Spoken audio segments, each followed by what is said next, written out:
Bonjour, chers frères et sœurs dans le Seigneur. Nous sommes aujourd'hui le mardi 14 octobre 2025. Voici le texte pour cette pensée biblique quotidienne, les Lamentations de Jérémie, chapitre 1er.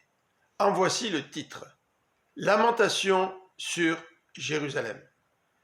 Les reportages que nous regardons sur la bande de Gaza nous montrent l'étendue de la désolation. Nous avons du mal à imaginer la souffrance et le désespoir des Gazaouis. Dans ce livre, Jérémie transcrit toute sa souffrance devant la catastrophe qui a frappé Jérusalem. Il utilise un genre littéraire particulier, celui de la lamentation funèbre. Les poèmes que l'on y retrouve ont une forme acrostiche, c'est-à-dire que les versets se déroulent en suivant l'ordre de l'alphabet hébreu. Le premier verset commence par la première lettre de l'alphabet, le deuxième débute par la deuxième lettre de l'alphabet, et ainsi de suite jusqu'à la fin. Ces acrostiches varient selon les poèmes du livre. Le premier chapitre est une description de Jérusalem profondément humiliée, ruinée. Son temple est détruit. Elle pleure dans sa souffrance et sa solitude.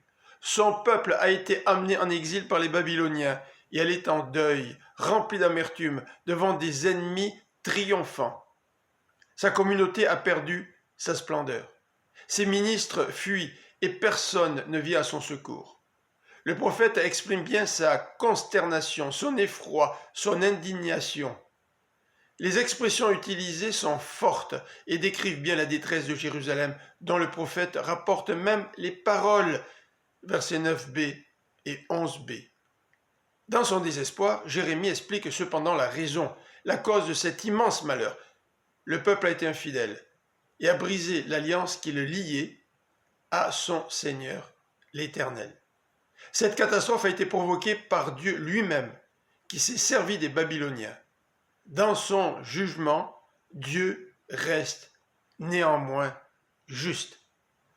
Je vous souhaite une bonne fin de journée, que le Seigneur vous bénisse. À demain.